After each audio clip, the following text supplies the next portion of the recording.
একদম নতুন করে তৈরি করে নিয়েছিলাম কাতলা কষা। চিকেন কষা তো অনেক রকম খেলে, এবার কাতলা কষাটা কীরকম করেছিলাম সেটাই ভাবলাম তোমাদের সাথে শেয়ার করি। দেখো, দেখতেই পাচ্ছ বেশ তেল একটু পাকা দেখি কাতলা মাছগুলো আমি নিয়েছিলাম, আর এর সাথে কিছু মশলা নিয়ে নিয়েছিলাম। প্রথমে লেবু দিয়ে নুন হলুদ দিয়ে মাছটা কিছুক্ষণ মেখে রেখে দিয়েছিলাম এই আধ ঘন্টা মতো।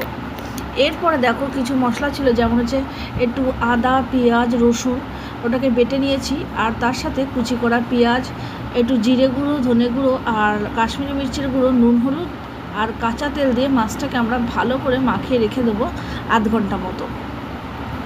মনে করলে তোমরা এর মধ্যে সামান্য 2-4 দানা চিনিও দিতে পারো, দিয়ে আধ ঘন্টা মতো রেখে দেবে। এরপরে দেখো কড়াইয়ে সর্ষের তেল দিয়ে আমরা ফোড়নে দিয়ে নিয়েছি গোটা গরম মশলা, জিরে আর শুকনো লঙ্কা, ব্যাস আর কিচ্ছু দরকার নেই। এইবার যে মাখানো মাছটা আমরা রেখেছিলাম সেইটাকে দিয়ে নেব কড়াইয়ে, আর দিয়ে মাছের বাটিটা ধুয়ে সামান্য জলের মধ্যে দিয়ে আধ ঘন্টা মতো আমরা এটাকে ঢেকে ঢেকে রান্না করব। একটু মধ্যে মাঝে একটু উল্টে পাল্টে দিলেই কিন্তু আমাদের এই কষানো মাছটা রেডি। তো কেরম লাগলো